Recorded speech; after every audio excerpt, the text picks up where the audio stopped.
Hello,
hello, hello. How's everyone doing? Good to have you guys here. Good to have everyone here.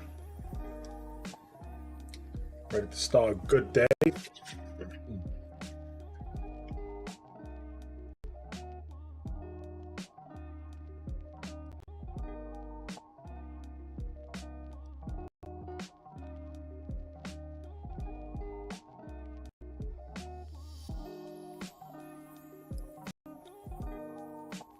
Get your bottles of water ready.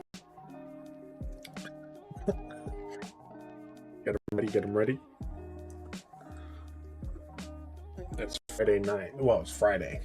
End of the week.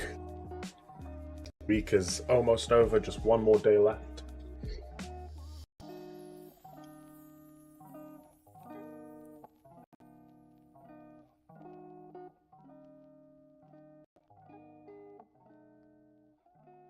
All right.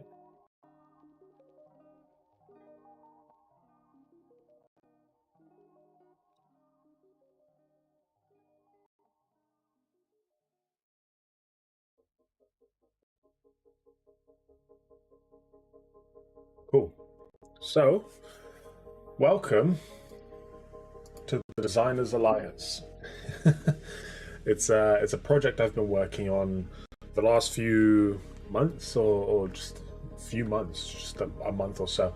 But it's an idea that I've had, and an idea that I kind of conceived a while back, um, and it was really all about. Designers Alliance really started from when I left education for the first time, and went into freelance. Now, at that time, it was I went from a very loud, very cooperative, very exciting environment into something a lot more tame. Um, and so I kind of missed the collaboration, I missed the noise, I missed the ability to talk to people, to kind of get ideas, bounce ideas off of people. And it's kind of been like that ever since. And I did have a time where I was working in an office, but I was really the only creative for majority of the time. I was the only designer.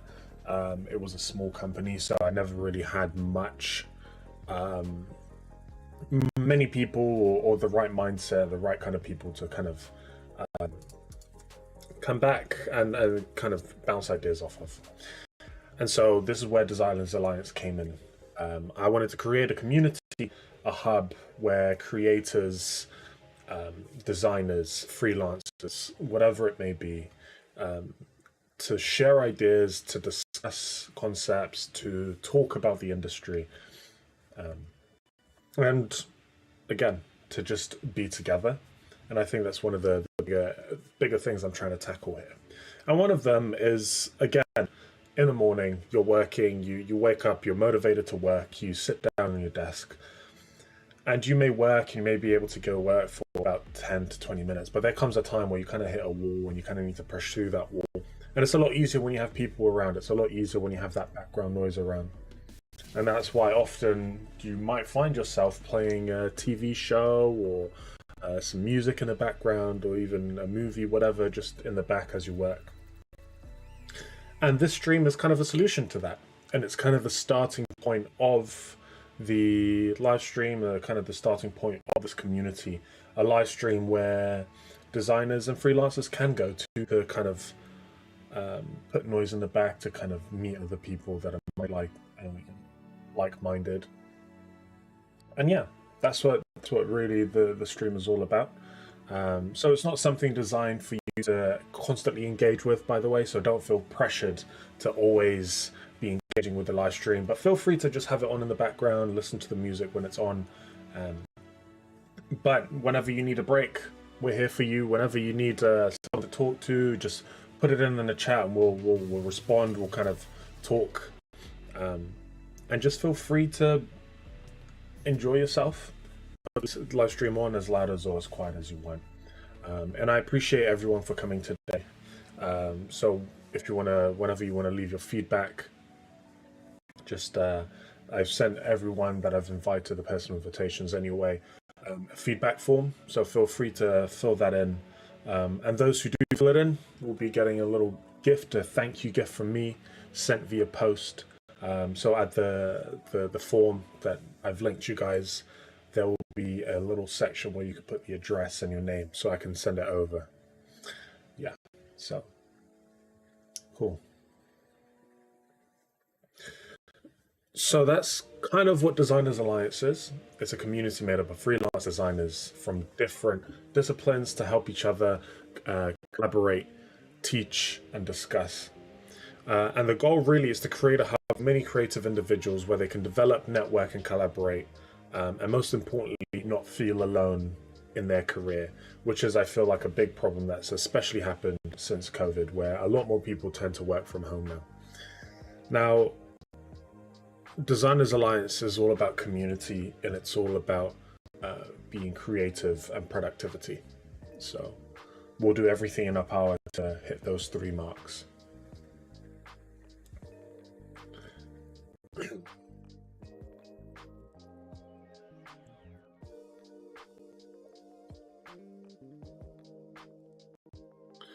Now, Designers Alliance also has several communities that you can join in as part of now. We have an Instagram page, we have a Reddit, we've opened a Reddit page if you'd like to post anything there and begin to discuss there. I imagine as this community grows, these networks will become a lot more lively, a lot more fun to discuss in.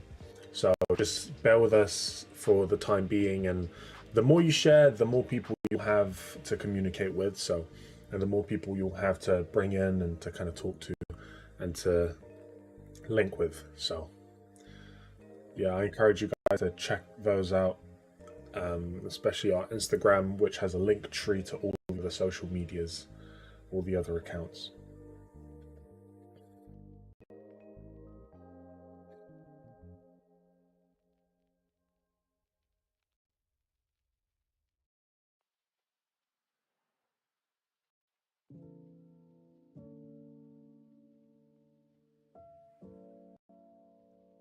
Okay, so every morning, start of the day, and especially at the end of the week, you want to start your day with a bit of inspiration, almost like a designer's stretch. You kind of want to hit those designer muscles in the brain, just kind of get your brain flow, get your brain juices flowing. It's often quite hard to get it flowing. So I'd like to start the day off with some inspiration, with some looking at works and people's works that they've done throughout the industry.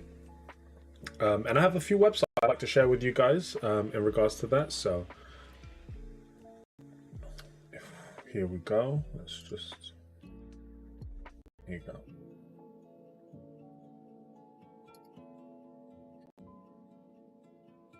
Now the first website is siteinspire.com. Siteinspire.com.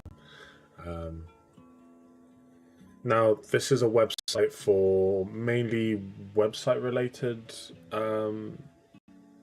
examples and stuff like that. But there's always something nice to look at. So let's have a look at Ash. So ash.com. I'm guessing this is a retail site. Yeah. Oh, nice little animation there.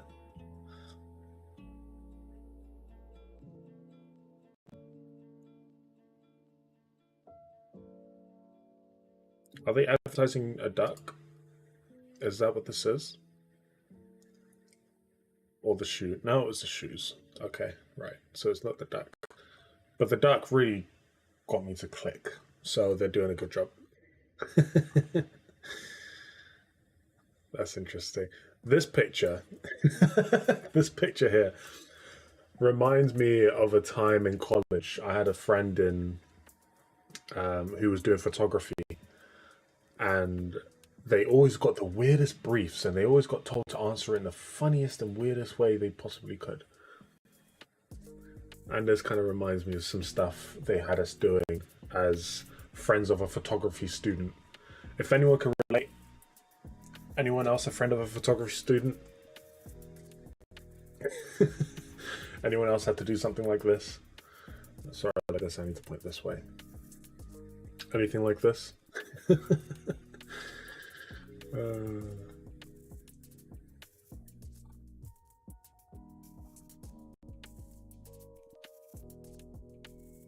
Okay, fair enough. So that's Blooming by Ash.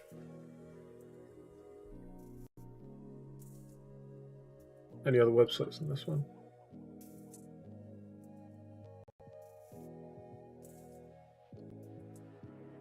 Brand pad. Okay. Standards for brands from guideline lines to rollouts. This is useful. This is useful. Create a digital brand experience. Could book a fun demo. Let's see all the features. I'm interested now. They've hooked me in. Designed by you, custom everything, download assets, launch site, launch and share digitally, upload synced, portfolio friendly. Okay. Huh. So is this kind of like designing and overviews and that sort of thing? That's what it kind of looks like. So work solo, collaborate, relevant content. Hmm. What does access look like? I'm really interested now. I might just sign up. Hey, I might just sign up. Oh look, they work with IKEA. I don't know who Ueno is, but I'm sure they're great. But the website is really interesting, actually. It's a very similar approach that I tried and to take with my freelance website when I first launched it. It was the black and white design. Was it .com? I think it was .com. Yeah, yeah. It was the strong, um, yeah, the black and white look, but I had more gradients in theirs. This one's a lot more just flat, black and white, which is cool actually. Like this animation is a bit too strong for my eyes. I have slightly sensitive eyes, so this doesn't really do the job. Hold on, I need this a little bit brighter. There we go. But it's nice. I like it actually. Interesting. Though I do feel, I don't know if it's just my screen, but everything feels very compact. I don't feel like it's open. There's not much space to breathe, maybe around here. But apart from that, I don't know. Especially you land here, it's very confusing a little bit, structure. But it's cool. I like it. Now, this next website is called Awards. Awards. It's spelled AWWW Ards. Awards.com. We've got site of the day. Yeah, and so they have daily websites. Every day is a different website that they like to show off. And I opened that website up for you guys. Prepared it here. Now, this is kind of like a consultancy website. They help startups or businesses kind of get off the ground by helping them in many different areas, many different business areas. But the way they've kind of described or kind of shown, visually shown and explored what they can offer you is really interesting, actually. So their whole theme is kind of like space and spaceships and taking off. So there's always these cute animations. It doesn't play backwards, unfortunately. It only plays forwards. But it's still, I'm not complaining. I'm not complaining.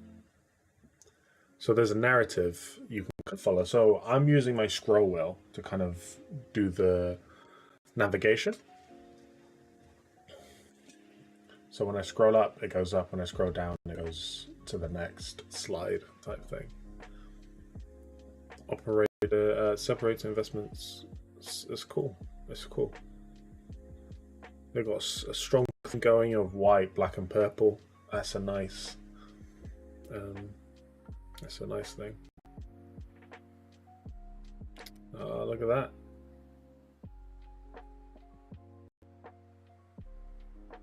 That's cool.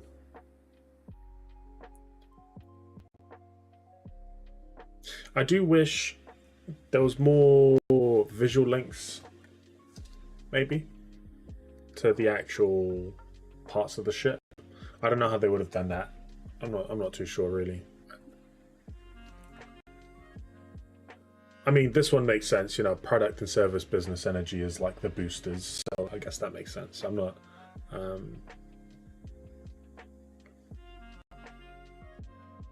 yeah. No, I like this. I like this. And it's kind of easy to follow. You know, it's easy to read. Visually distinct. It's very distinct. And then we have accelerate, overcome gravity. That's cool.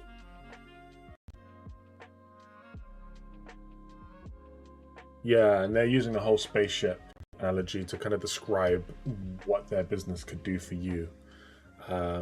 So they are the spaceships, and you are the tiny little spaceship attached to this big spaceship. And their big spaceship is about to take you to places you have never been to. I like that.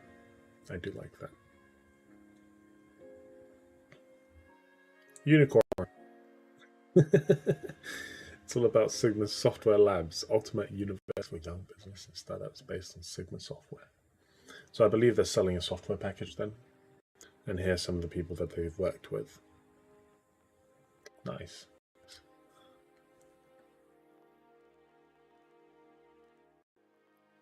Cool. Let's move on to some other inspirations to kind of get us started during the day. We have, you know what? Let's not do this one next. Let's go for Behance. Behance is a Adobe website, and it's basically meant for inspiration, and it's a kind of like Pinterest, but for people who have done work inside of the Adobe package. So you have some Illustrator pieces here, some InDesign pieces there, and these are some people that shared it that they thought would be good to share. So you know, let's see. So let's not look at web design. I'm kind of tired of web design for now. Let's see motion graphics. Let's have a look at some motion graphics work. Now I hope that we can click and it just shows. Oh yeah. Look at this. That is so nice. Yeah, so this is called Behance.net. Behance.net.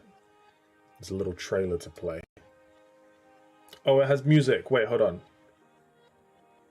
wait. It has music. On, let's slow the. Let's pause the song for now.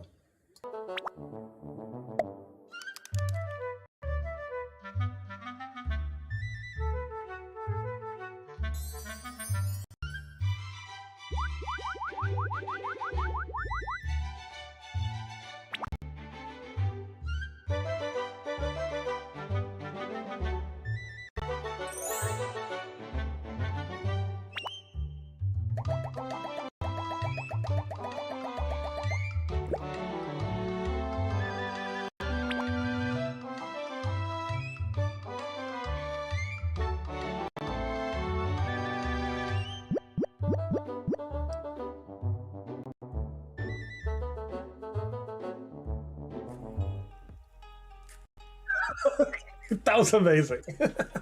I love that. That was so cute. That was actually so cute. That was so cute. That's fantastic. Oh, that's funny.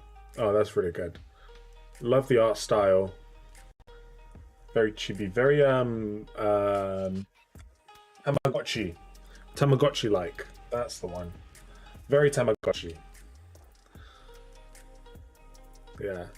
They include storyboards as well. Guys, the storyboards as well. Look at that. Oh, fantastic. Okay, that is fantastic. Really nice work. Let's see. Okay, I'm gonna avoid this one because there's stretchy text. I hate stretchy text. Let's see some other stuff. Can we sort by recommended, most appreciated? Let's check out the best they've got to offer.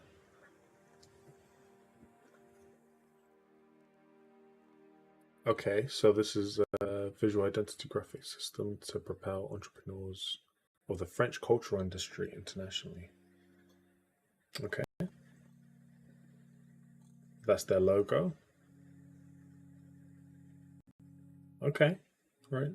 It's just kind of like interesting. ICC. So kind of spells it out at the same time as the silhouette of the man jumping into water, but the development plus the development. That's really cool. There's a label as well. I could kind of see the label. I don't really know where the label kind of fits in here, but It's cool. I like this color scheme. It's very nice. All right.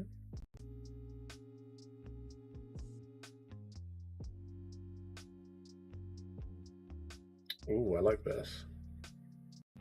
How are they doing that? Is the shapes changing? Or is it just... I wonder how they're doing that.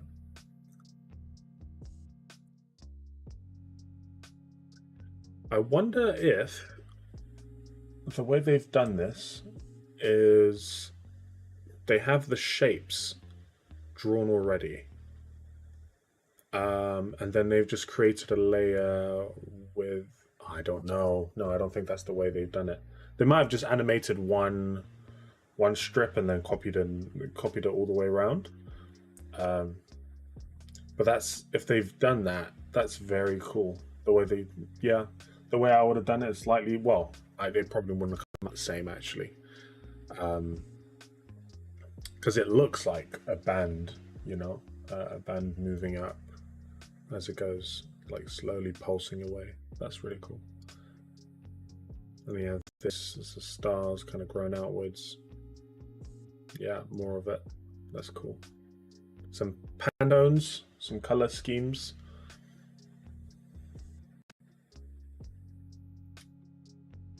I think you do tend to lose me a little bit towards this end, but I guess it depends on the situation. You won't always see them on the screen.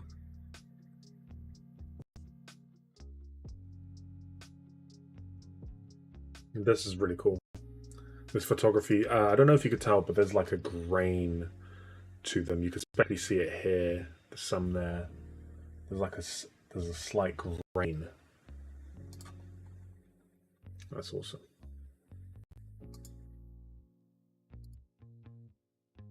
Let's click on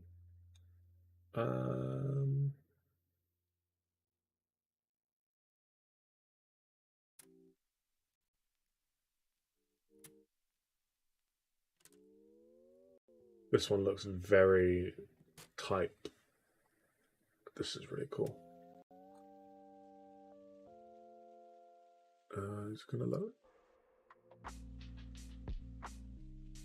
There it is. Ah, that's what I was looking for. Look at that.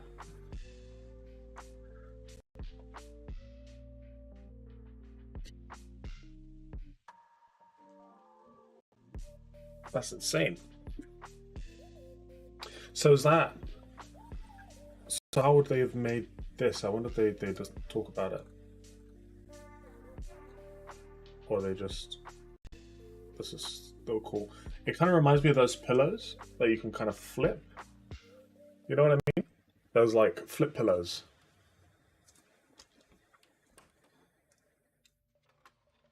Yeah. That's cool. It's very nice. It's like the gradient from there to there. But I wonder how. I really do. I wonder how they've done it. Because it gives us the like it gives it a 3D feel. You know, it's not flat. There's layers to it. Of course, there's layers because you can actually see the layers kind of interact with each other.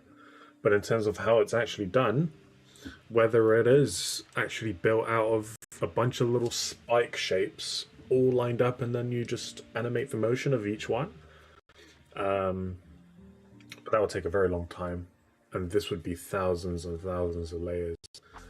One way to have done that, maybe to kind of help, is animate each individual line in a different comp. Maybe? I don't know. How would you do it? Let me know. How would you have done this? And then this is the numbers. Yeah, so I think with this you can almost see a little bit better how you would have done it. You can see kind of by the sticks kind of end. Just animated the sticks and then, but the sticks almost feel like they bent, don't they? That's awesome. Yeah.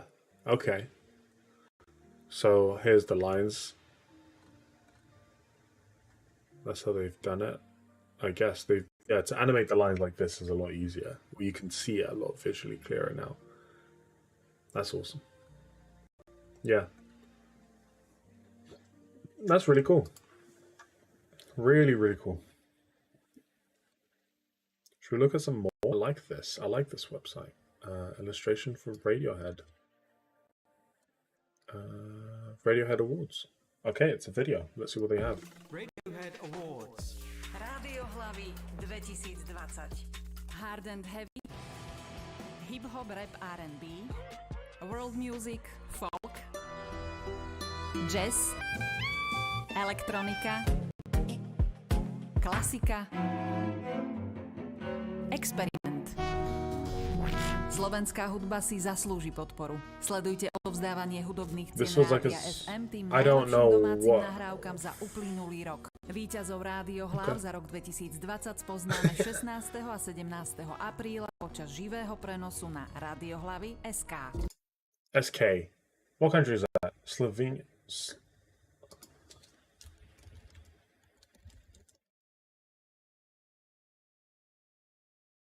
Slovakia. Okay, Slovakia. Okay, okay. I didn't want to say the wrong country. 2022 has been very hard for Eastern Europeans. I don't want to say the wrong country.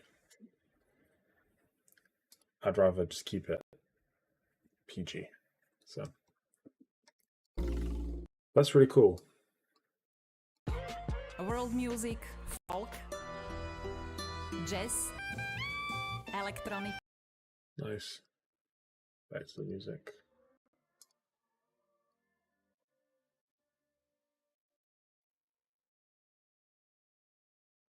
Oh, okay. Cool.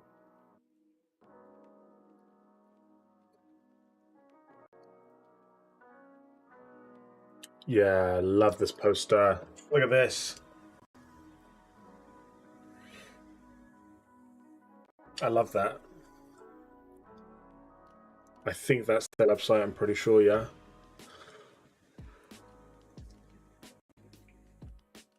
You've got movements here. Radiohead. Wow. You've got the characters, I guess, that kind of show the different genres of music. I think that's what they're trying to represent here with each character.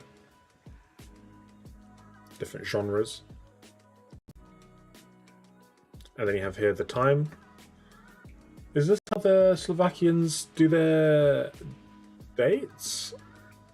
They do a dot, like a 17.4.2021. That's really interesting. We use slash or dash kind of thing. Mostly just slash at the moment. That could change.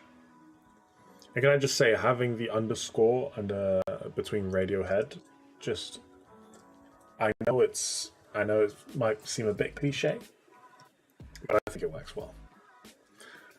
I think that's the actual name, Radio underscore head, which just brings it into the modern day. If it was just Radiohead, a bit boring maybe, but that underscore just kind of makes it a bit more modern, which helps. Nice. Just the whole package is just fantastic. I mean, the color scheme is a bit aggressive. I'm not gonna lie. I won't lie. It is a bit aggressive. But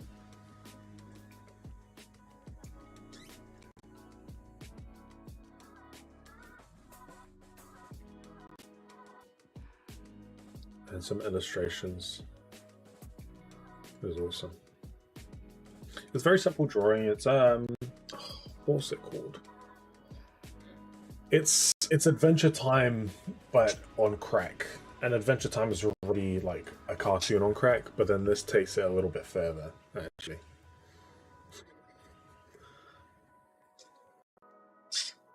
It's very good. And then this is how they award. I'm guessing this is the awards. Hard and heavy. You have. I'm not going to try and pronounce the name. Or maybe just the nominees.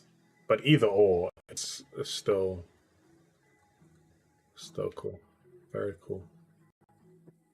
Yeah, I can see that there's reoccurring characters and kind of themes, which kind of helps them not have to illustrate every single poster every single time. So like these two dudes here, they show up again here in the same layout, same format. They just reorientated,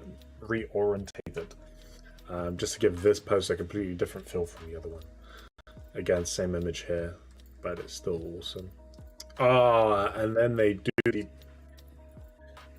How does it look with real life pictures? They went and answered that for us. That is awesome. This. Look at that. You just put the album cover and your little things on top. A little bit of framing.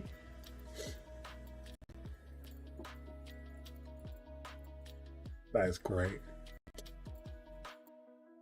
You can see who the artist is.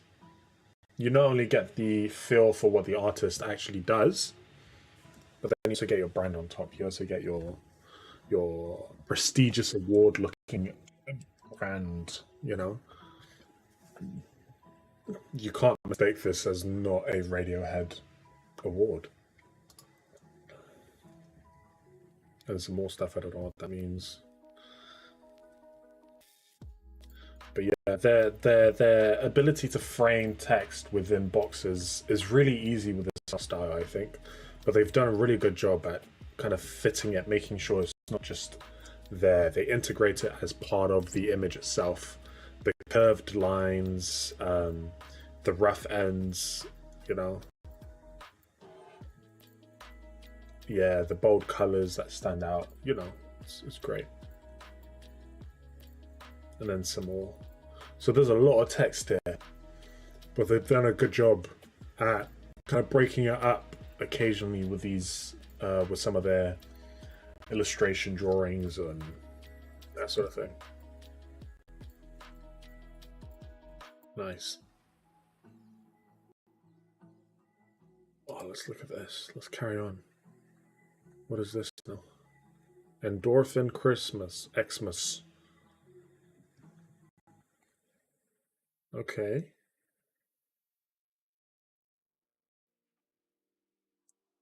What's this for? Oh, it's a show. Okay, so this is a Christmas show, I'm guessing then. On the 23rd, yeah. So this would have been like a Christmas show or club event. Is this part of the same? Is this part of the same brand? It's a different event. It's a different event. But...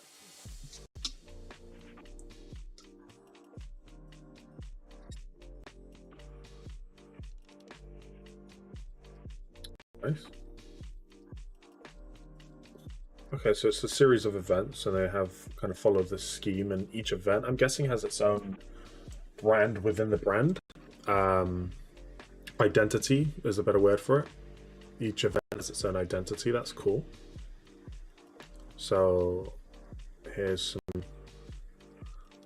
just black, whites, and orange. So a lot of silhouette work.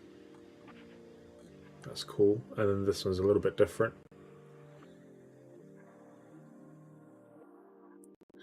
I'm assuming each kind of style or art style has something to do with genre, maybe, or maybe it's all the same genre. It's hard to tell without understanding or being able to read the language. But yeah, this is something that, you know, we saw more of in the last project. But this is another event poster, but this time the information's all kind of stuffed down at the bottom. And that's always an interesting way to do things, actually, I feel. Especially for posters and movie posters, they tend to put most of the focus on the top half, the illustration, and then the actual information kind of gets dumped at the bottom or at the top or whatever. Sometimes even barely visible, but it's there. Yeah, that's cool. And then there's some more Lepaiso. I'm not going to try and pronounce it again. I won't. I refuse.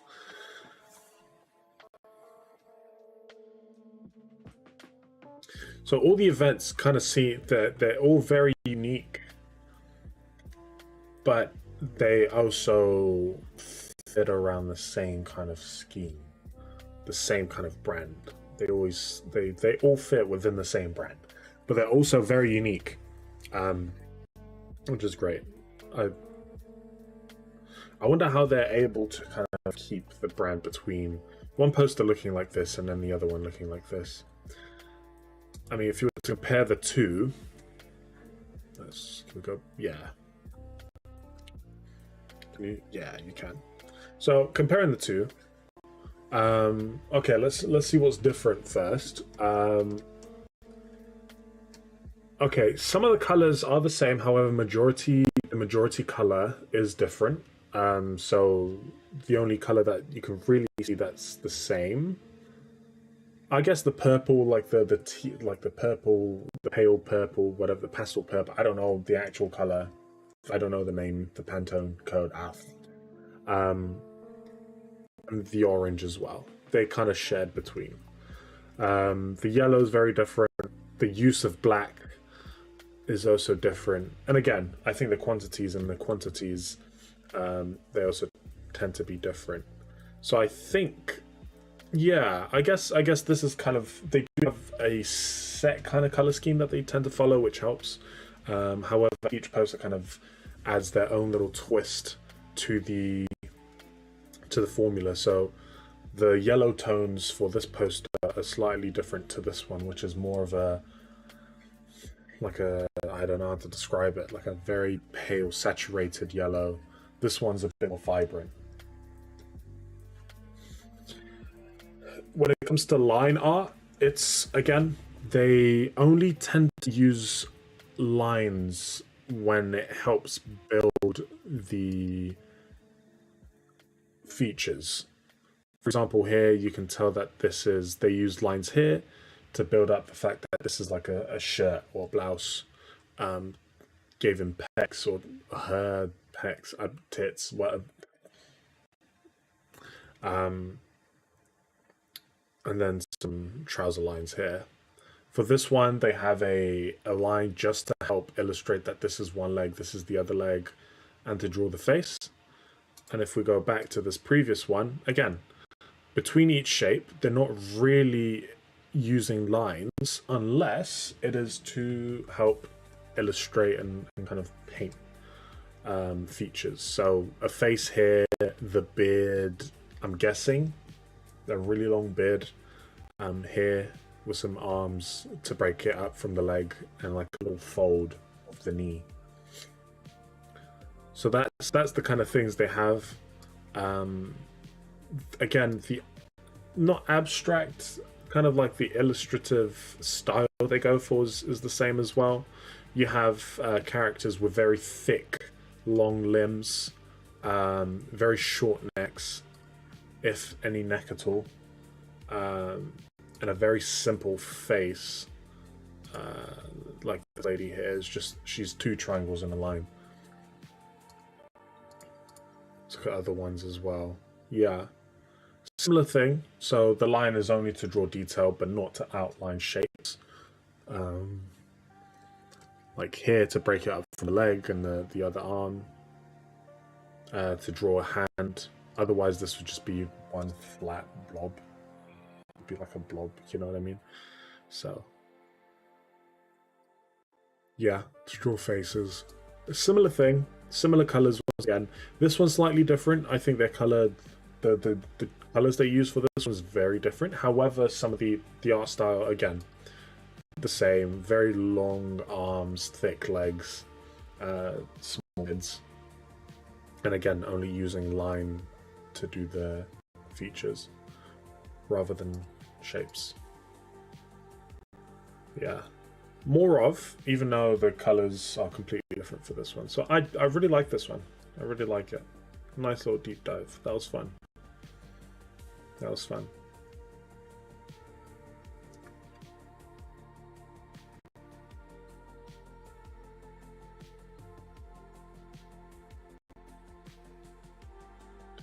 Okay.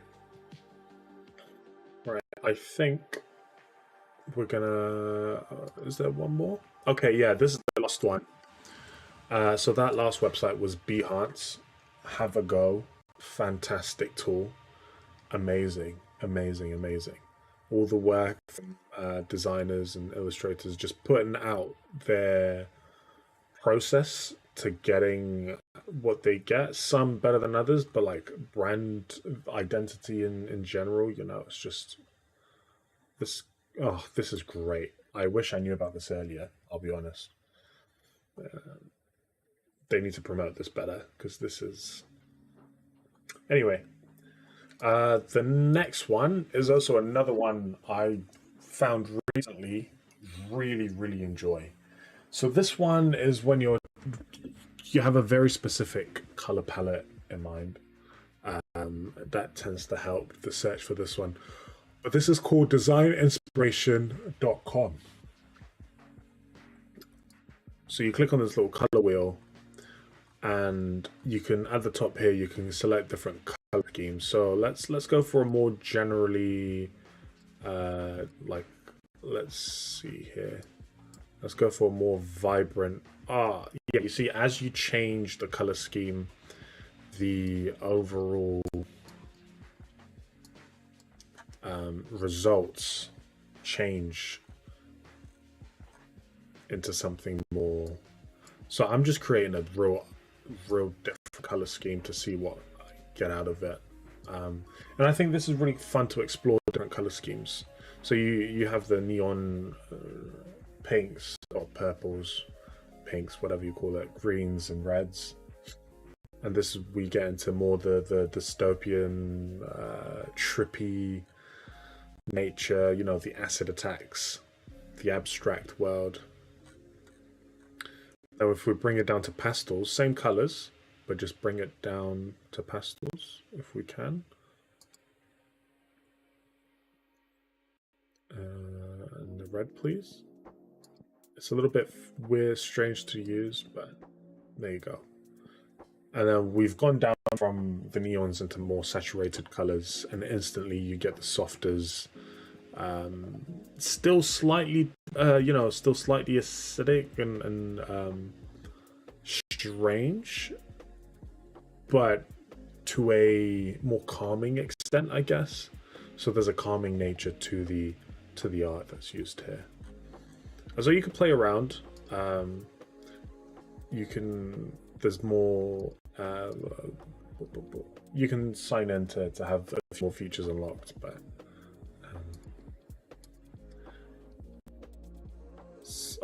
You click on a specific color. You can also go through that and see what comes up. So it's really good. I feel like it's really good for kind of building and getting inspiration for some color schemes you might have. Let's bring the camera down a little bit. It's too low, I think. Yeah.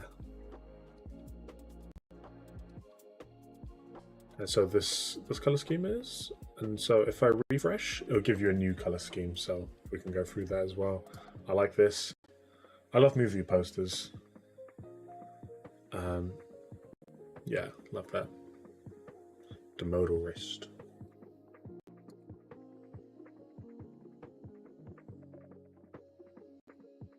Oh, this is great. So it's almost Pinterest-like in a sense, but it uses color as its search engine rather than theme. If that makes sense. Yeah. Did I close the? No, I'm not. I've even changed websites. I closed it by accident. Let's go. Where is it? Where'd it go? Where'd it go? What was it called again? Yeah, design inspiration. Gosh. Design inspiration. My brain had a fart there for a second.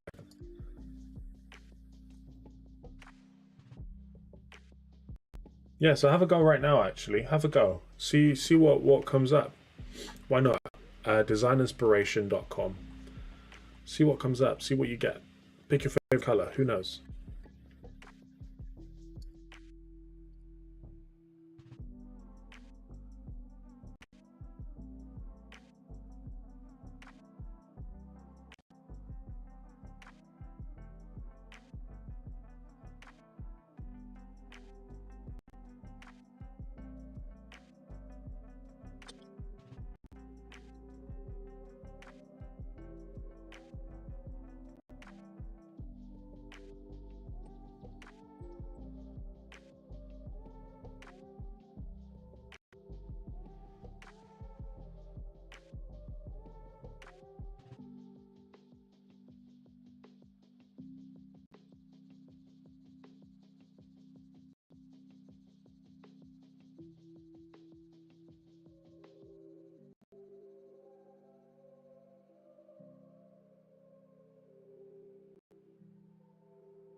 My mind goes crazy places.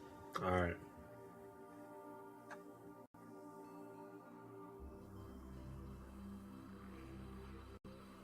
Oh, this. Love this.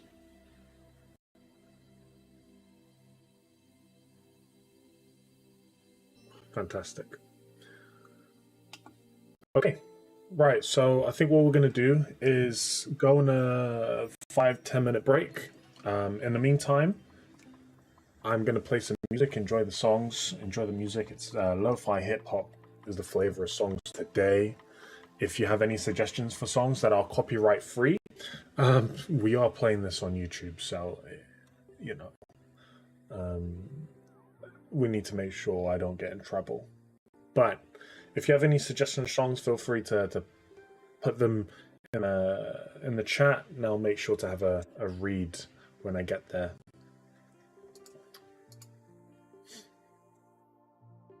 Cool. All right, so we'll be 5 to 10 minutes, just a quick break, and we'll be right back.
Okay, hello, hello, hello. We're back. We're back. I had a quick break, a toilet break. What break? Drink your water. Please, drink your water.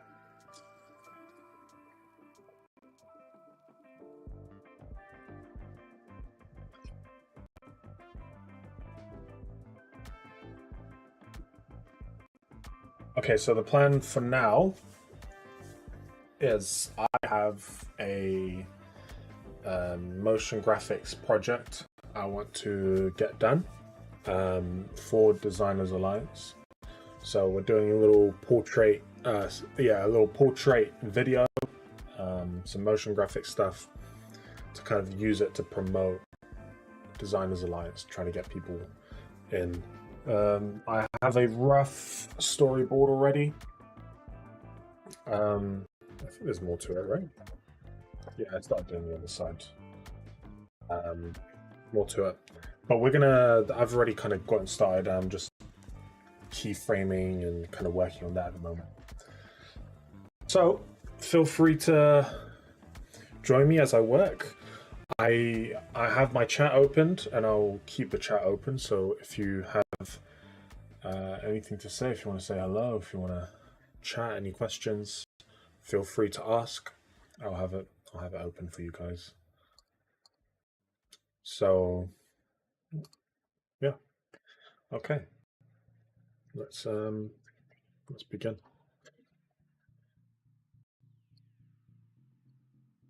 So this is what I have so far. If you're interested, hold on. Let's see. Is this? Yeah, there you go.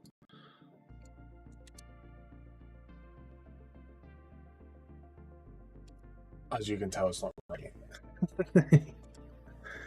But we're gonna get it working very soon. Hope.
Something's wrong.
Needs to be tighter.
I think it needs to be slightly earlier.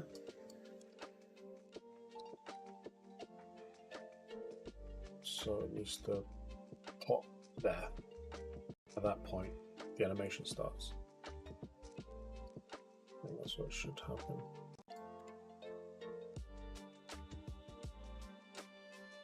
Just get it and shift it.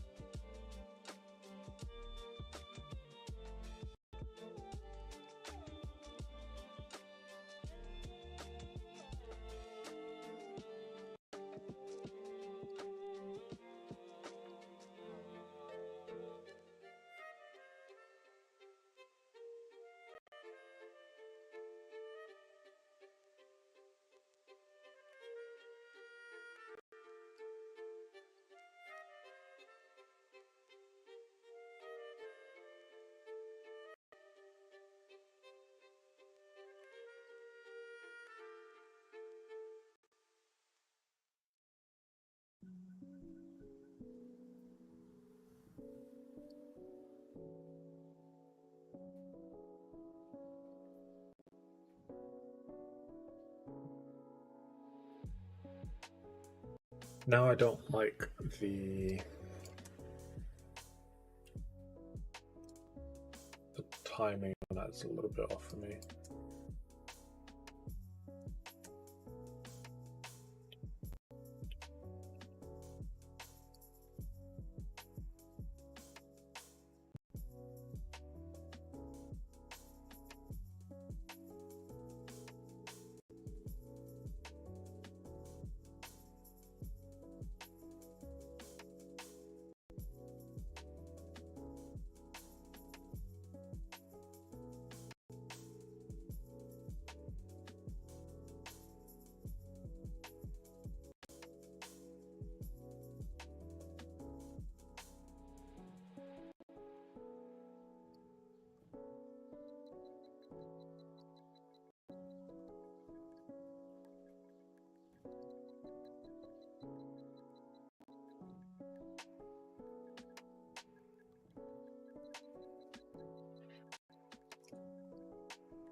Okay.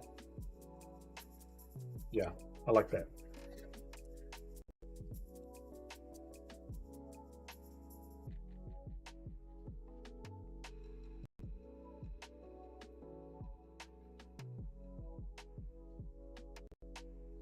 Okay, I'm gonna try. I think it might look nice if we... Let's just... Okay, if we get them to shrink at the same time. They appear in different times, but then they shrink at the same time. And just in case I don't like it, I'm just going to copy... I'm just going to open that.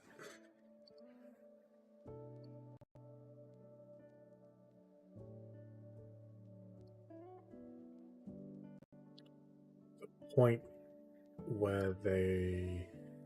Oh. I think we're going to do it like that.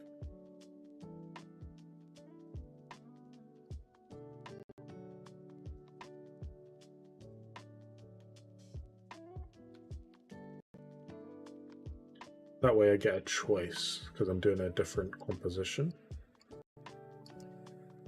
So I get a choice whether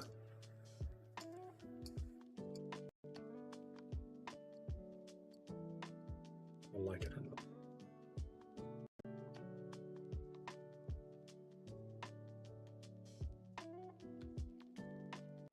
I wonder if there is a quicker way to do this, if anyone knows. There's particular set of animations. I'm not sure. All I know at the moment is keyframes. I haven't really looked into much of the After Effects kind of tools, because I know After Effects is a very complicated software. It does a lot of things. So, okay, you know what? I don't hate it.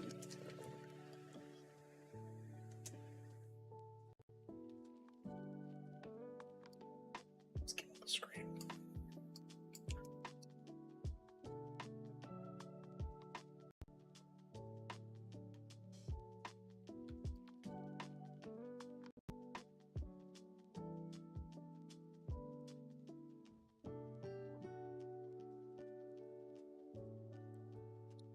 Maybe a bit more spacing.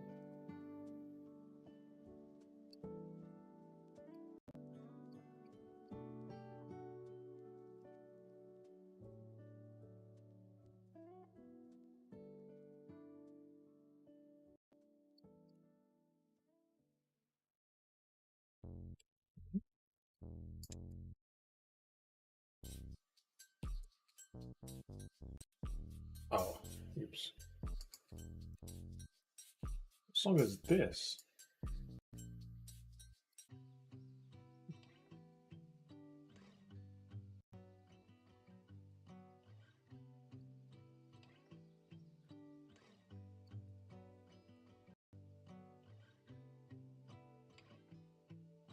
Okay.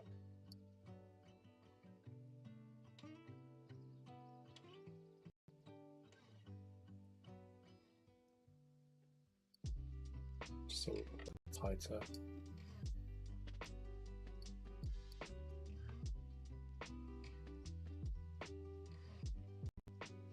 Yeah, there you go. I'm okay with that. How's everyone doing? How's the work? Forget to drink your water. Water, know it is.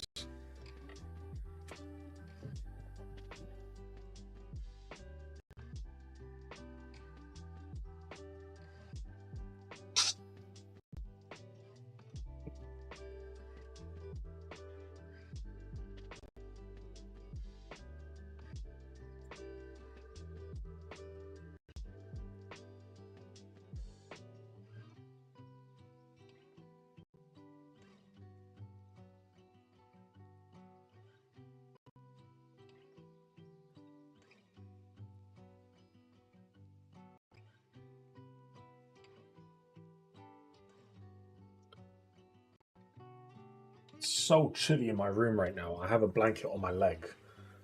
I'm still cold. I'm still cold. Wow. Why is it so cold? Oh.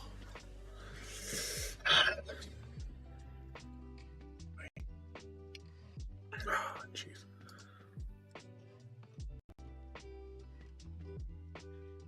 Okay.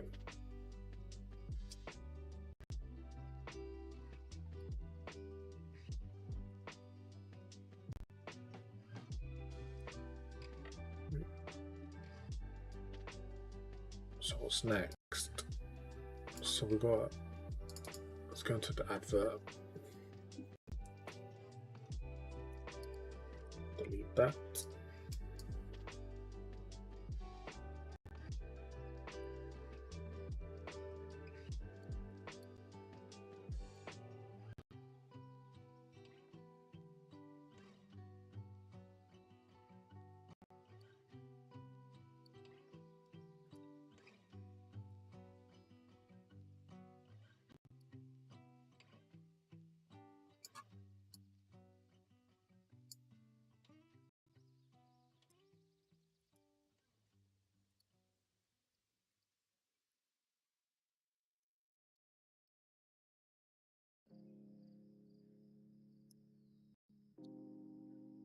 Cool.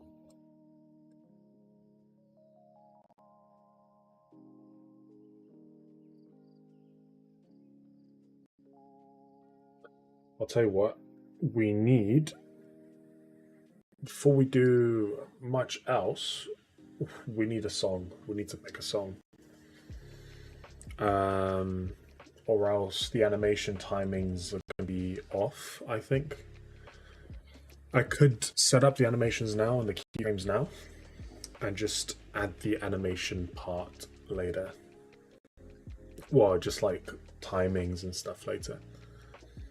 It just depends. I don't want to do all the really difficult ones now. For example, I mean, this bit is quite easy to just change to a song because I can adjust all the separate layers on here. Like, I can change the timing on there. But the more difficult stuff, if I end up doing them, will be quite annoying to have to change the timing of them if it's based on the beat. I need to get myself a jumper, okay? This is not working out for me. I need a jumper because I'm cold. All right, be right back.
All right.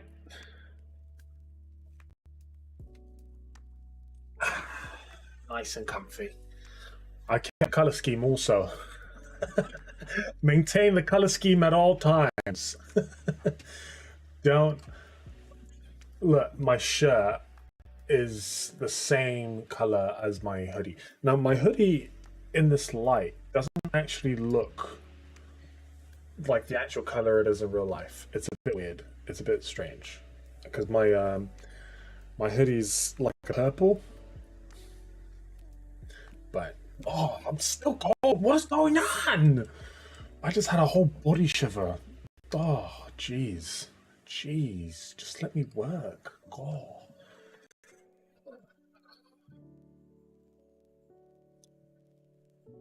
Back to work.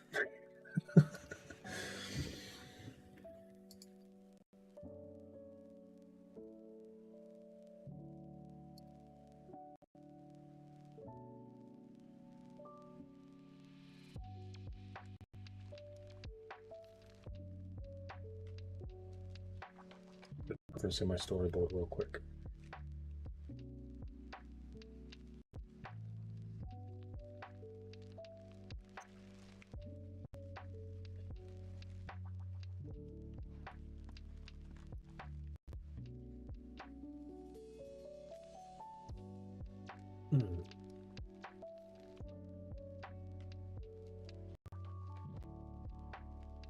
Why don't we use our verticality for this part? So,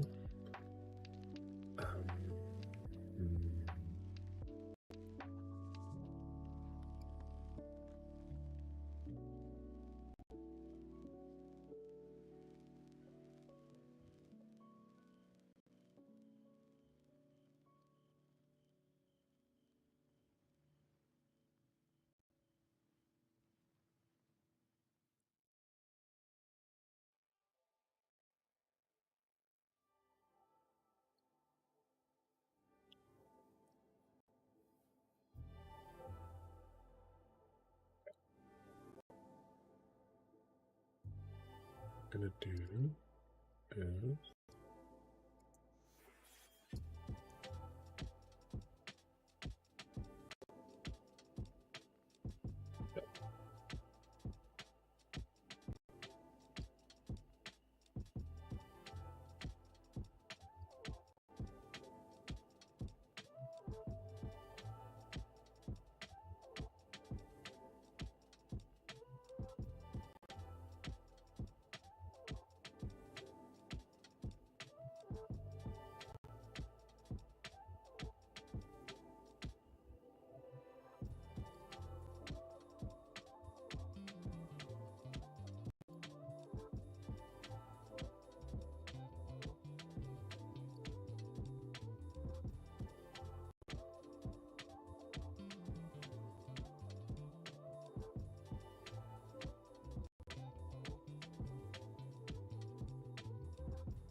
broken.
Okay, so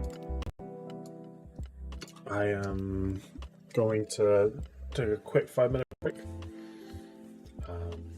5-10 minute break, just to do some stuff, and I'll be right back. Stay with it. Is that something I say? I don't know. What do I say? Stay with it? Good designer. Alright, see you in a bit.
Okay, hello everyone.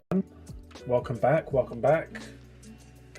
Now, during this break, I've been setting up something quite special, something quite interesting, and it's a little talk I kind of prepared that I thought you guys might enjoy, and it is about the godfather of the London transport design, the godfather of London design.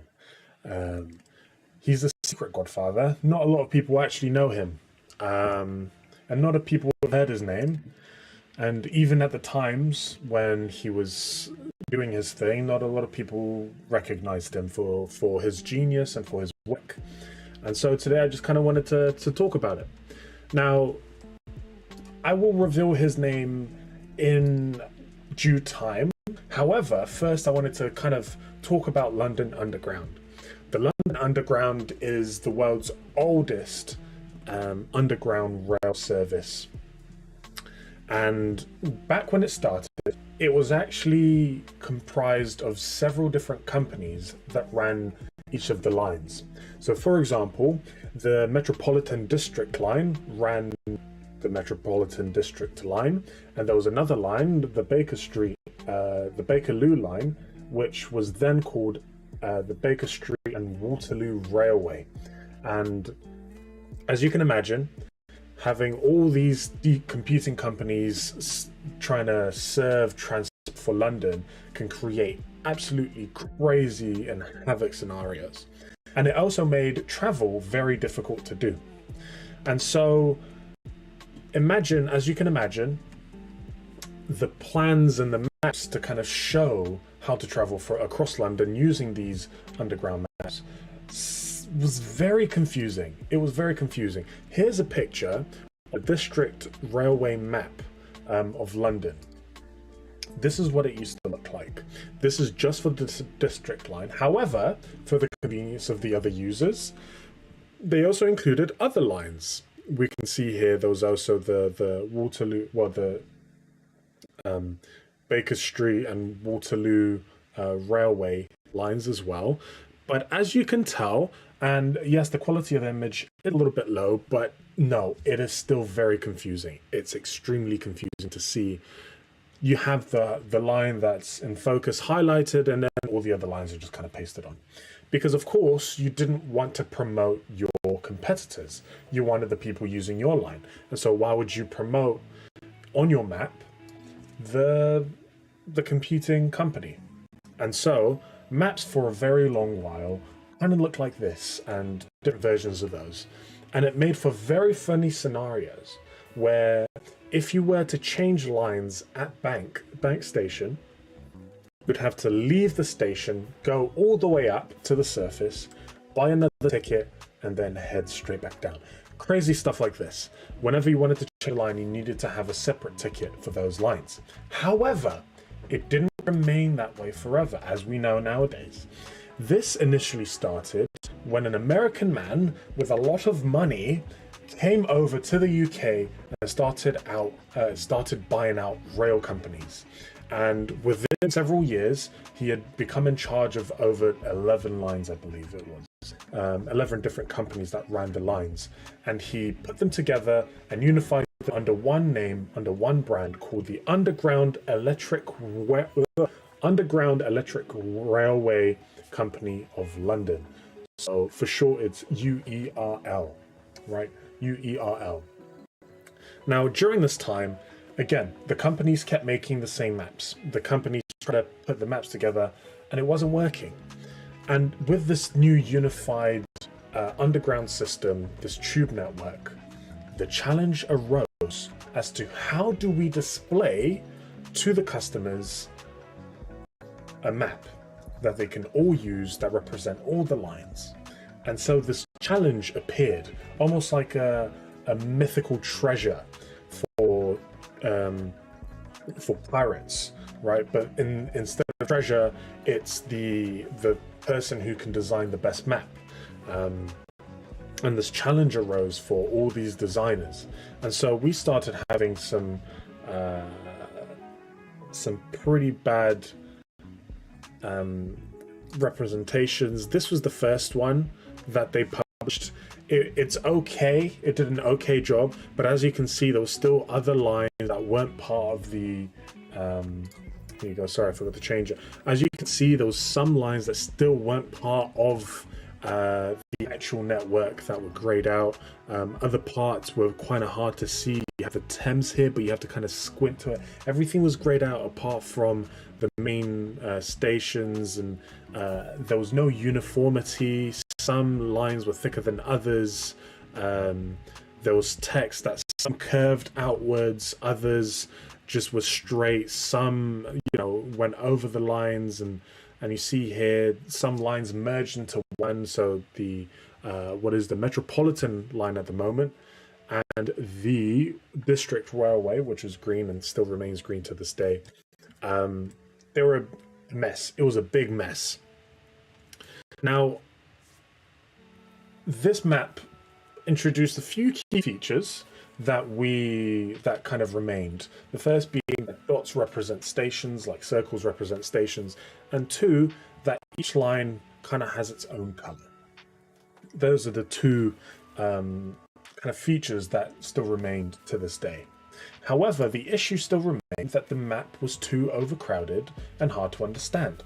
Many designers went about to creating their own versions of the map. Some were better than others. This is one of them, actually. I can't tell what's going on in this image. It looks like a Where's Waldo picture. And no joke, this is someone's attempt at the railway map. I can't even tell where one rail begins and the other ends. What's street, what isn't street. It's a mess. It is a mess. And so that's when the UERL hired a man by Frank Pick as the new head of publicity. And his job was to kind of unify the UERL, the London transport, publicity and visual design and aesthetics. And here are some of the things that he first introduced. So the roundel design. Do you know what the roundel design is? Here it is. So it's all these. So all these shapes here. That is what is referred to as the roundel design. So Frank Pick was the one responsible for introducing these into the railway and transport, the London transport kind of image, which is cool. He also introduced the font that you see on the signs and the maps and everywhere else was initially introduced by this one guy, Frank Pick. Now, he introduced the roundel designs, the same font at every station, and one of the things he said was that all stations must use the same layout. All stations and lines must use the same map. And so he then commissioned paintings, and he also, one of the other side things, he commissioned paintings to go in front of those tube maps. Now, the tube maps that you see nowadays also have illustrations and paintings. Frank Pitt was the one that initially introduced those map designs. One of the designers that were commissioned to design the first map was called Frank Stingemore. Now, Stingemore's map, here it is, we have a picture for you, was this. This was the Frank Stingemore's design. Now, as you can see, it did a few things differently to the previous map. First thing that was different was that scale and geographical referencing had gone out of the window entirely. The only thing that was remotely kind of relatively close was the fact that the River Thames was present. And so using the River Thames as a geographical reference, Stingemore decided to put those maps and put the stations and design the map according to that. So as you can see, around the central London, he had all the spots. However, As you go out further out into London, all these all the stations further out were equally distanced apart. Even though they weren't equally distanced apart in real life, they were made like that in the map. And here's the thing, it didn't matter that it wasn't geographically correct. It didn't matter that the map was closely relating the scale of London itself. Because once you were on the train, it didn't matter whether you go left or right. You had one line. You go either up the line or down the line. And so it didn't matter if it was to scale or not. You just needed to know which lines connected to where and which lines led to what stop. That's all you needed. And so this map did a really good job at kind of simplifying things and kind of removing unnecessary information, and just left what was really just the necessary parts. However, as you can see, there's still a lot of London missing. On the right here and on the left, you have the lines carried on. They went over to Mile End and Bow Road and all that stuff, but they didn't fit it in this map. Now, this map introduced a few things as well, using the Thames as a geographical reference. The distance between the stations weren't accurate, but the easiness of reading was the top priority. It was the utmost top priority. Singemore's design is what inspired the hero of our story, Harry Beck. Now, Harry Beck, as an infrastructure designer for the UERL, he first initially worked on the train schematics and train rail designs. So train junction, like railway junctions and stuff, that's what he initially worked on. And he was eventually fired by the UERL. They didn't need him anymore. And so he used his now free space and free time to, guess what? Design a map for the underground. He thought, maybe I can take on this challenge and see what I can do. So his approach was even more abstract than Singemore, because he was inspired by circuit drawings, and he followed strict guidelines, such as only using straight lines, going horizontally, vertically, and only at a 45-degree angle. His final result became much less of a map and more of a diagram. And this was his initial map. This is Harry Beck's initial map of the London Underground. Now, as you can see, things began to look a lot more familiar, and visibility was clean, text was clean, everything was readable and visible. You can clearly make out what stations connect to what stations. However, because of the scale, because of the lack of changeability, the new approach into easiness and visibility, it kind of lacked a few details that created a few problems. Some stations that were close together on the map were in fact really, really far apart and not a walking distance, whereas some stations, like Paddington, were really close to the other surrounding stations, but seemed far apart on the map. And because of this, when Beck kind of presented his design to pick the head of publicity for the UERL, his design initially was actually declined. They declined his design. They said it's not accurate enough, it doesn't make any sense, and people won't understand it. However, Beck was very, very adamant that this design was a good design, and so he kept pestering Pick day after day, letter after letter. He kept going, and so eventually Pick kind of gave in a little bit. He said, you know what, just to get off my back, we're going to run this as a trial. We're going to print a limited copy. We're going to say it's a limited copy. We're just trying out a few things. We're just going to set them across in a few stations and see what comes up. And so that's what he did. So he printed out a limited run, and the feedback that came was fantastic. The map was well liked, and so began the snowball effect for this map design. So in 1993, because of the design and the limited run's popularity,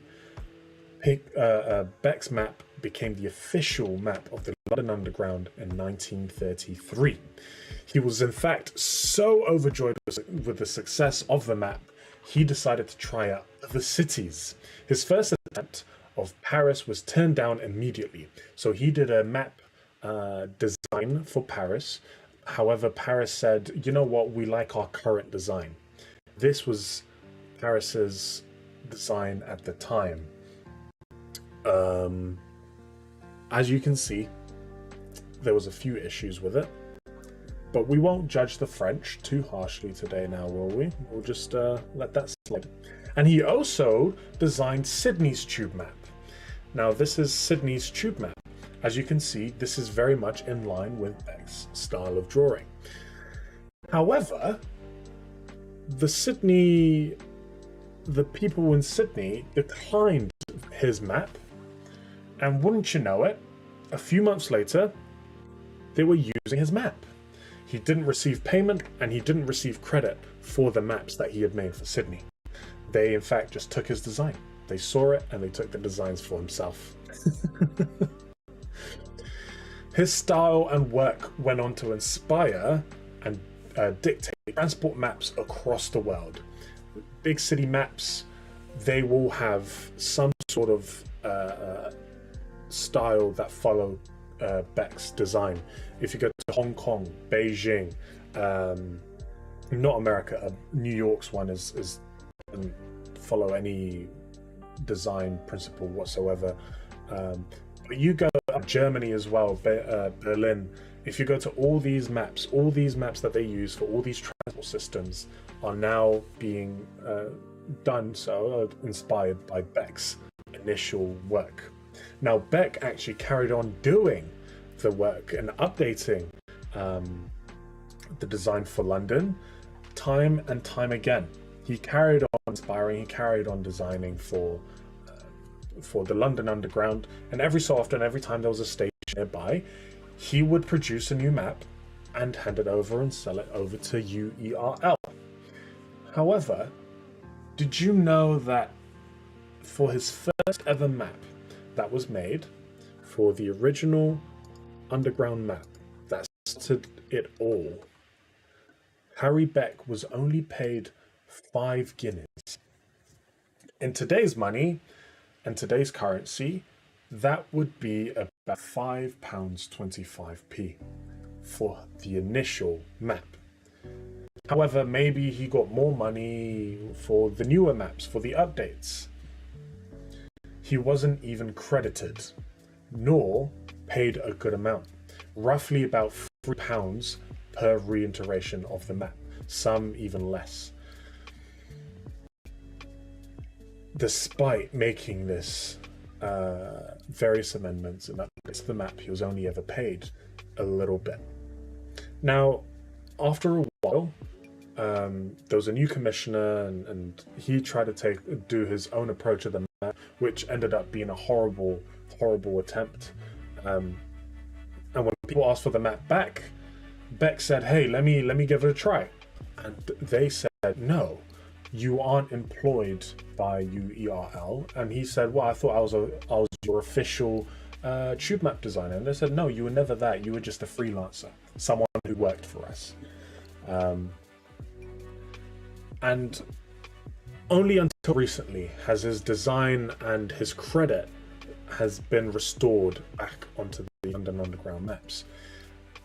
And today, if you get a map, you will always see at the bottom right his name being credited for the map, which is awesome. Now, his impact that Beck had in London and in design was huge. We didn't realize it at the time, but since then there has been a movement where diagrams and maps omit information overload just for what's necessary. They have removed all the extra detail and they have just kept to what is necessary. And this movement isn't too dissimilar to what today we like to call minimalistic design. And it is now a movement that has taken over the industry, the design industry, advertisement, films, everywhere. All logos are being made simple for just to keep what is necessary, the color and some of the information for the brand. And it all started, well, it probably didn't just start, all started with Beck's work, but he was definitely an influence to the design that we know today. So that is a little bit about Beck, Harry Beck, the godfather of transport design. So yeah, that was a little talk that I hope you found useful, hope you found engaging. I've really enjoyed that talk, actually. Well, I enjoyed it because I made it. No, but as in, I really enjoyed the information. And it's very inspiring, actually, to know and to hear about Beck's design. That even though he didn't get credit straight away, he was able to turn it around. And now he'd be credited.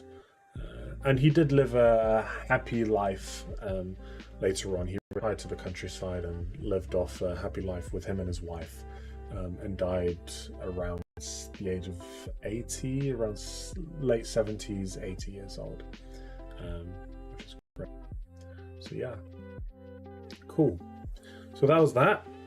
I am now going to go back to work on the animation side. I did close the After Effects subject, so I do need to open it back up again. Yeah. Cool. All right.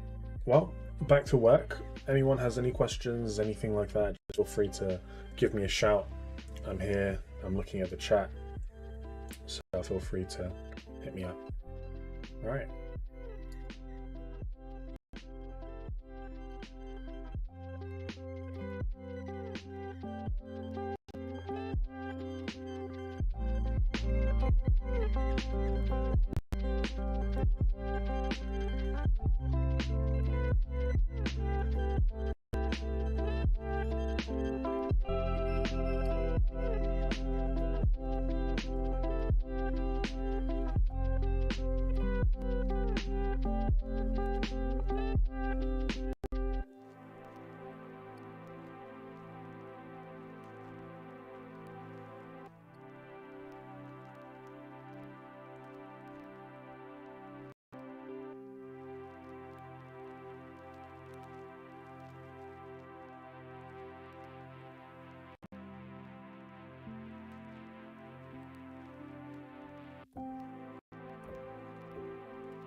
pretty good. I'm honest. I think that looks pretty good. Let's see. A close up.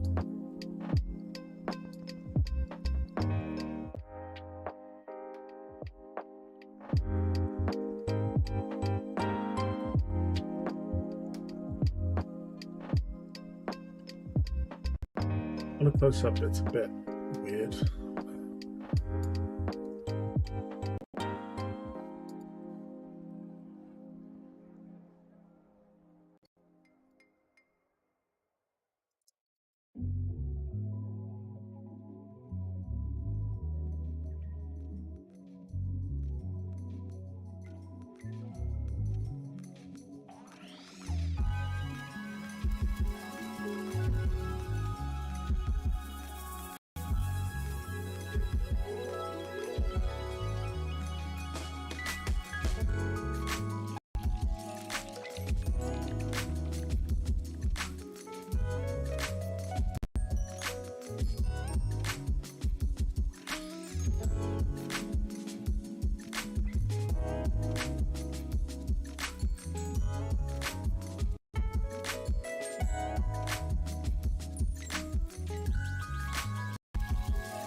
That's better.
Okay.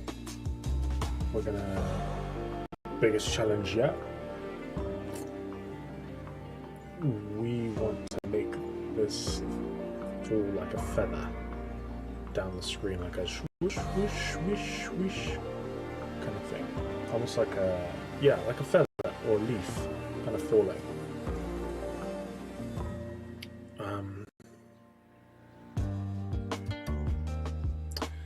So the arc,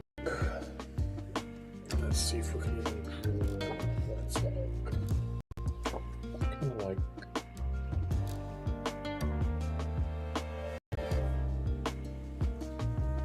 of like, this kind of pattern.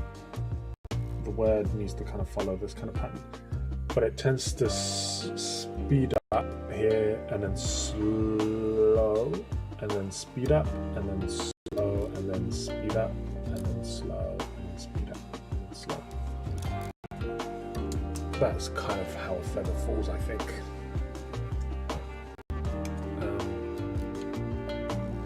Let's look at some inspiration first.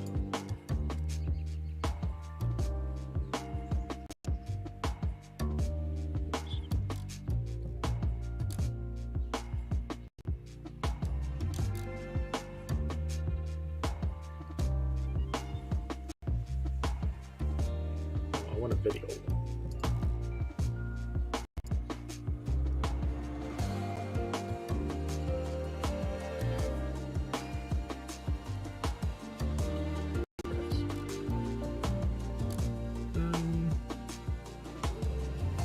Let's try leaf falling.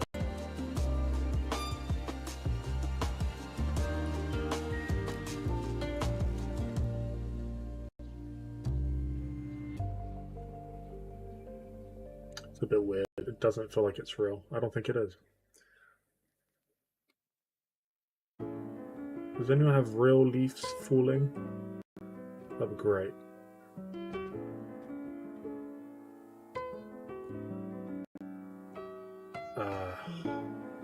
It's not good. Guess we're gonna have to try and make it ourselves.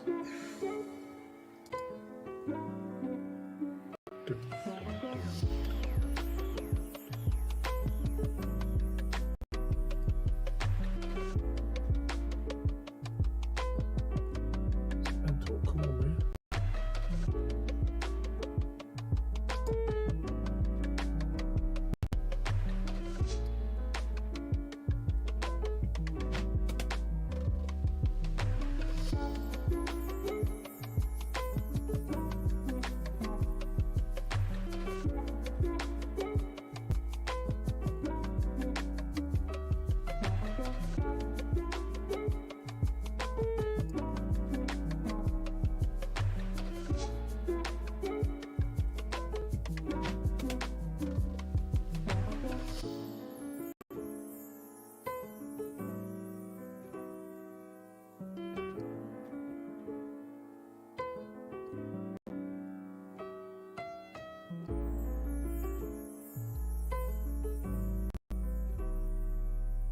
No, I don't want to connect it.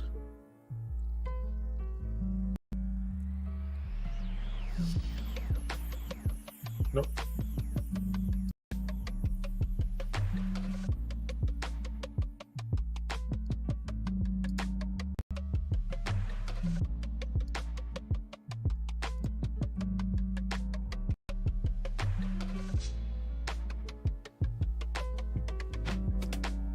Go like this, maybe. Let's see.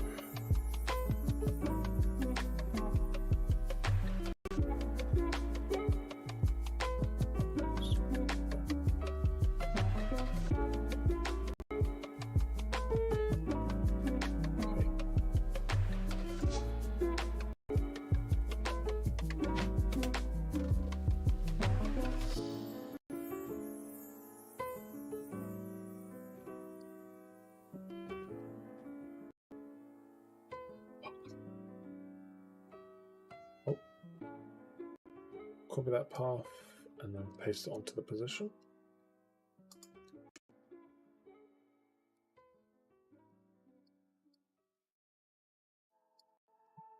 Oh, sorry, that's the path. Copy it there. Okay, let's see if this did anything.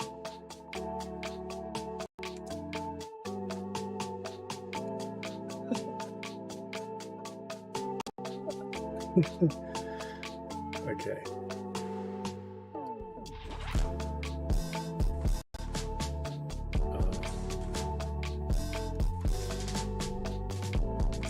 Let's slow down real good.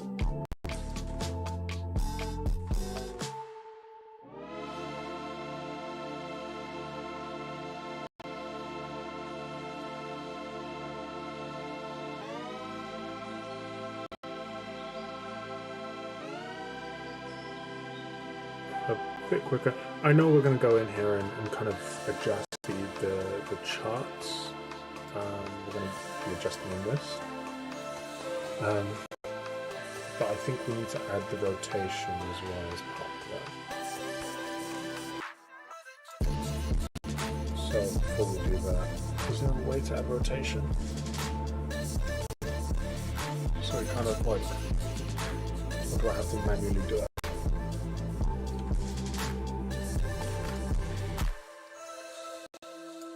Let's see if we can add rotation.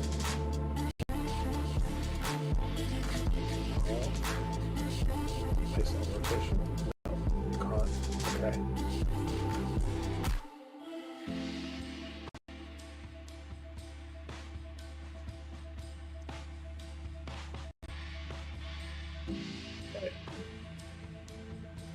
Okay, we're going to try and style it. I'm going to try and do it by hand. We're doing it live.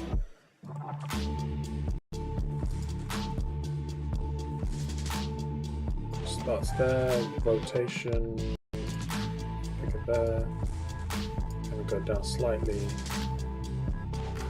By the time it gets to here, maybe, we'll bring it down to 0. It comes up to this peak and it goes back down. We don't want it too aggressive. Just like a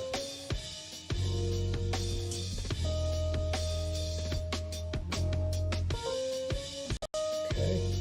Actually, no, we need to do the timing first anyway before we start the rotations.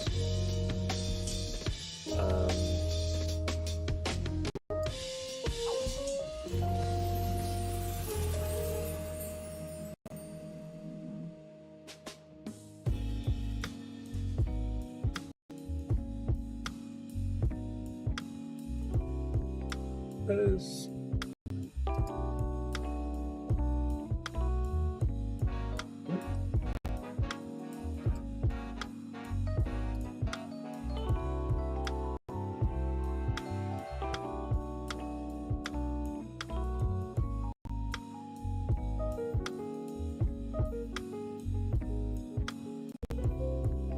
I literally can't see them. Oh, there we go. Just had to zoom out there. Okay. So what is this? Position X and position Y. Okay. So the goal is to kind of move. Is it to move it closer? Is that what we're doing? Would that work? Maybe not. I think getting it. No, that won't work. Okay.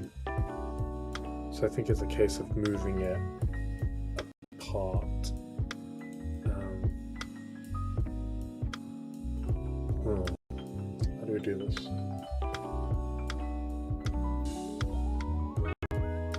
Is this even the right one?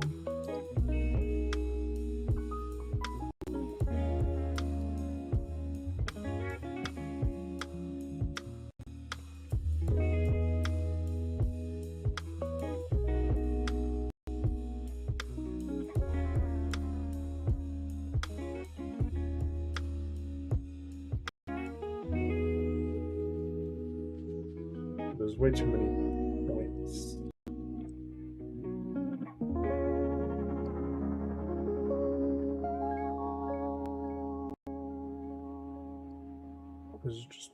furnace.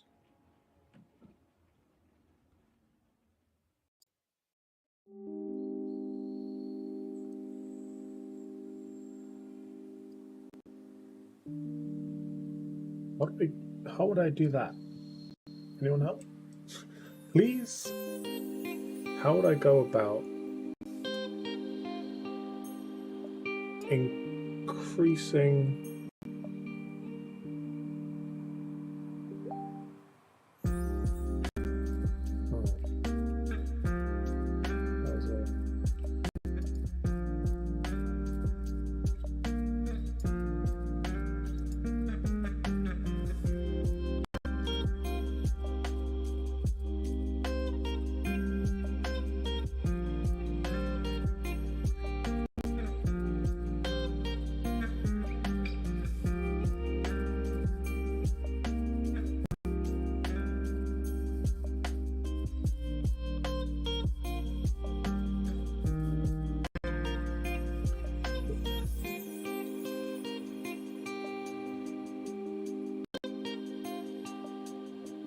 I began to slouch horribly. My head started at the top here. Oh, there we go. Oh, there we go.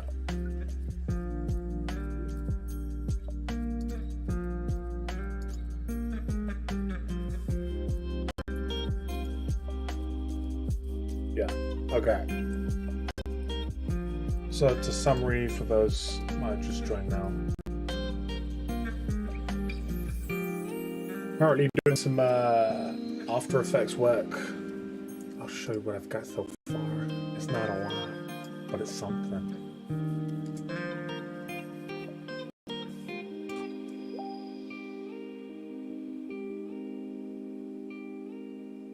You see that? Quick.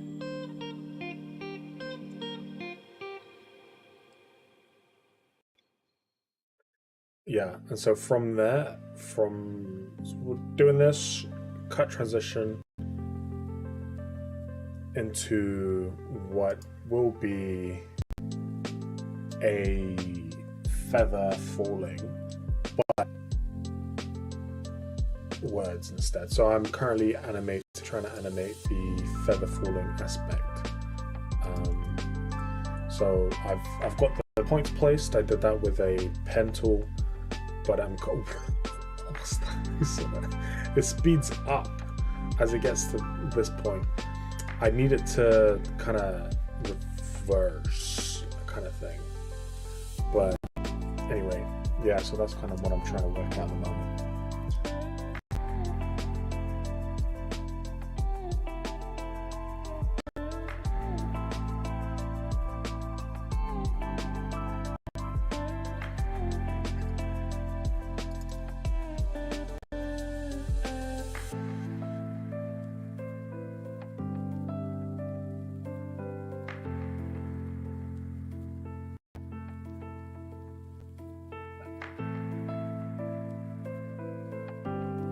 How would I do that? Can anyone give me hints?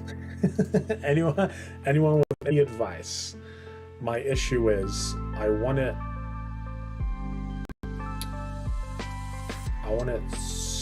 kind of to speed up at the bottom and then slow down as it goes back up. I have the path already, but if the case is to not use the path, then I thought maybe first I can initially use the graph editor, but I don't see a way to make it slow down. I just see a way to kind of change the curve. So that's not really what I want.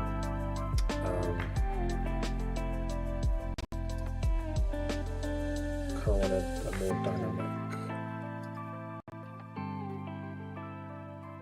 It's way too slow and then way too quick. I want it the opposite. How would I do that?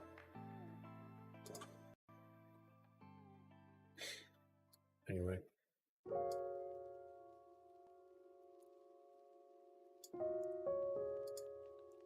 Can I flip it? No, that does not do what it does.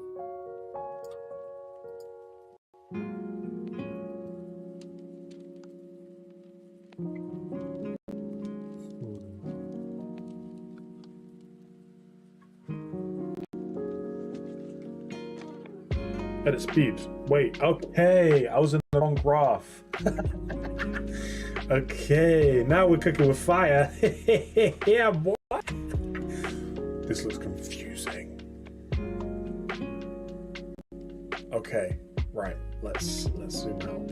Let's zoom out a bit. Right. Okay, let's do a test. Right. Let's do a test. Let's figure out what we're doing. Here we go. Here we go. Oh yeah, now we're cooking, guys.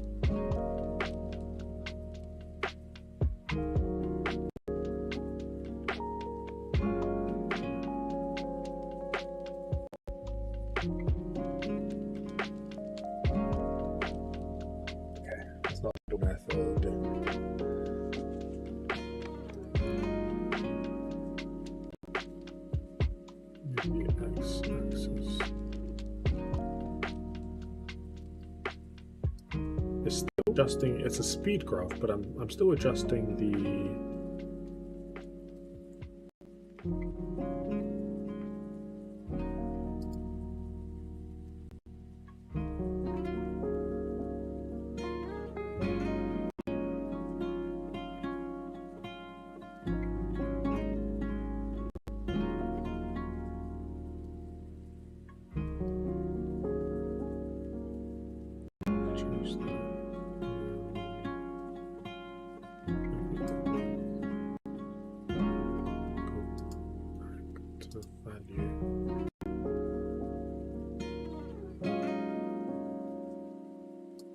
Adjust it back.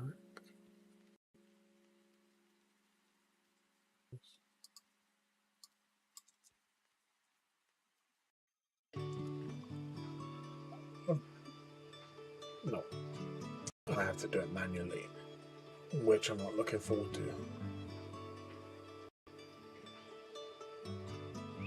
What should I do?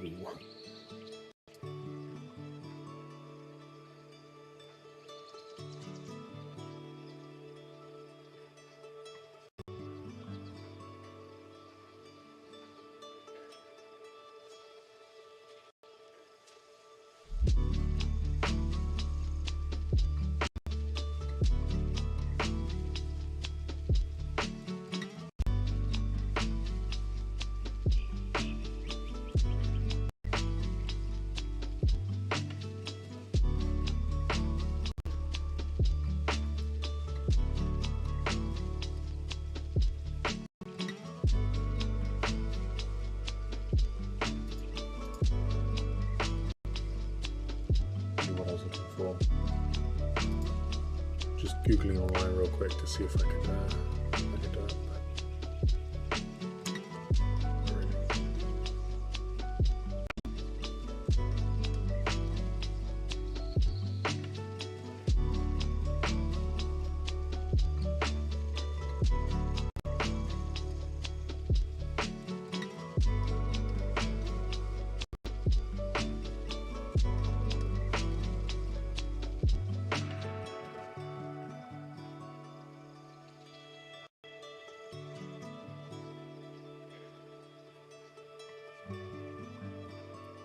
How do I do that?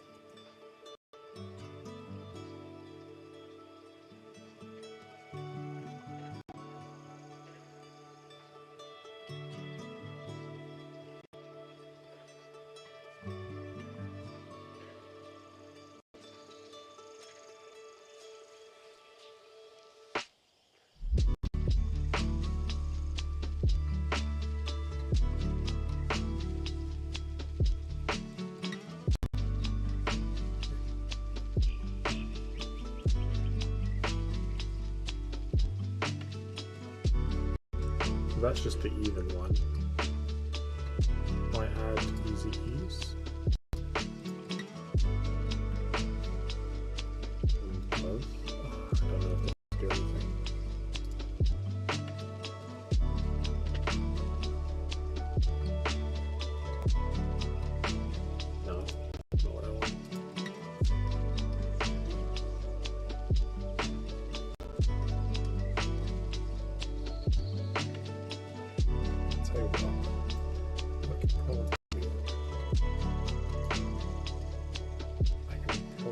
like keyframes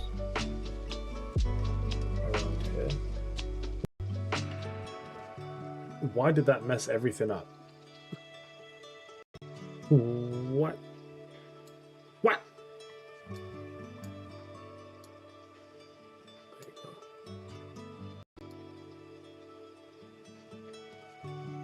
This kind of thing. Yep. Cool. So this bit.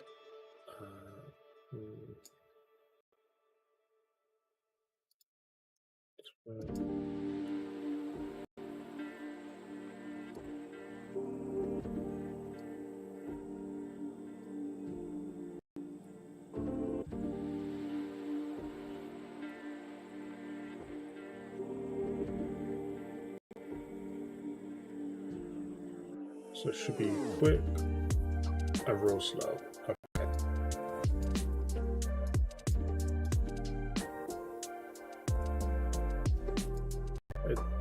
Yeah, kind of. It's a bit janky.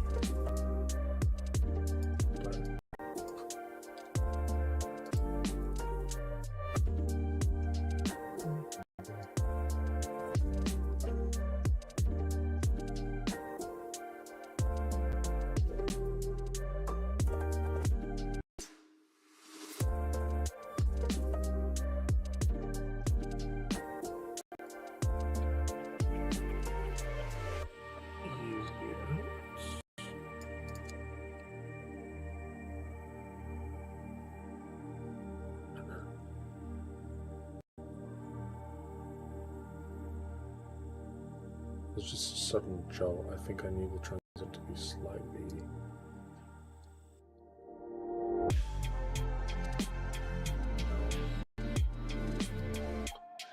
I don't know. Getting kind of stuck.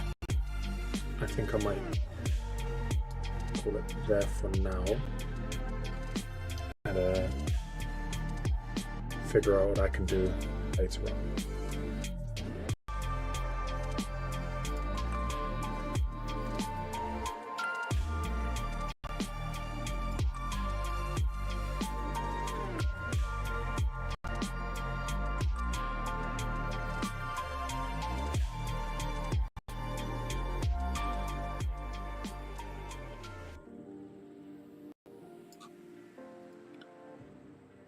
Okay, well, it's approaching 12:02, so we're coming to the end of the stream. So I thank everyone for coming. Who could come? I thank you very much. Let me just link the feedback form. Where's it gone?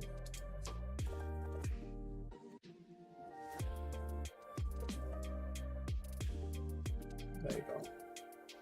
Let me just get the link real quick. Isn't it?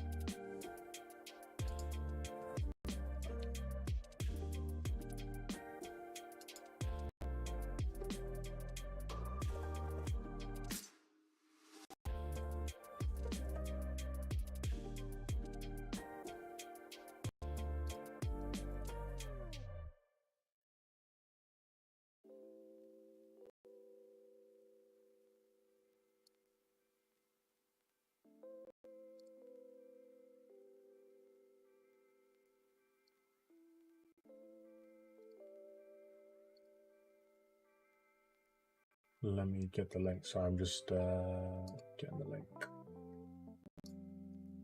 Send. See if this works.